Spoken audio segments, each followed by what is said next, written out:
श्री स्वामी समर्थ. तर मैत्रिणींनो, मकर संक्रांती हा सण येतोय.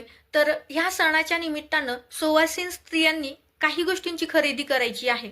सगळ्याच गोष्टींची खरेदी करणं जरी शक्य नसलं तरी मी सांगणार आहे त्यातल्या काही गोष्टी किंवा त्यातली एक जरी गोष्ट तुम्ही घेतली तर निश्चितच तुमचा आनंद द्विगुणित करतो. आणि मकर संक्रांती हा सणच उपभोगाचा सण आहे, कारण ह्या सणाची सुरुवातच भोगीपासून होते.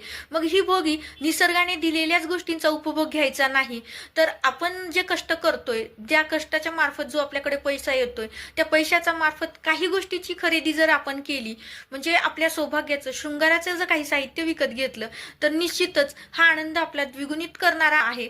त्यामुळं म्हणजे सगळ्या महिलांनी या सगळ्या गोष्टी जरी शक्य नसल्या तर त्यातली एक गोष्ट तरी आवर्जून मकर संक्रांतीचं निमित्त साधून खरेदी करावी, ज्यामुळं आपलं सौभाग्य बलवान राहतं. किंवा संक्रांतीला जे आपण हळदी कुंकवाचा कार्यक्रम करतो, तर तो कार्यक्रम आपण आपल्या पतीसाठी करतो, म्हणजे आपल्या पतीला दीर्घायुष्य लाभावं, आपलं कुंकू बळकट राहावं, यासाठी सौभाग्याचं काही लेणं सुद्धा खरेदी करावं लागतं. तर निश्चित म्हणजे निश्चित यातली एक तरी आवर्जून गोष्ट महिलांनी खरेदी करावी. आणि त्या गोष्टी कोणत्या आहेत या माहितीचा सविस्तर व्हिडिओ आपल्या रेखा जगदंब या चॅनलवरती मी अपलोड केलेला आहे. आवर्जून माहिती स्किप न करता पहा, तुमच्या सगळ्या प्रश्नांची उत्तरं मिळतील. आणि आपल्या चॅनलवरती जर नवीन असाल तर चॅनलला सबस्क्राईब करायला मात्र विसरू नका. श्री स्वामी समर्थ.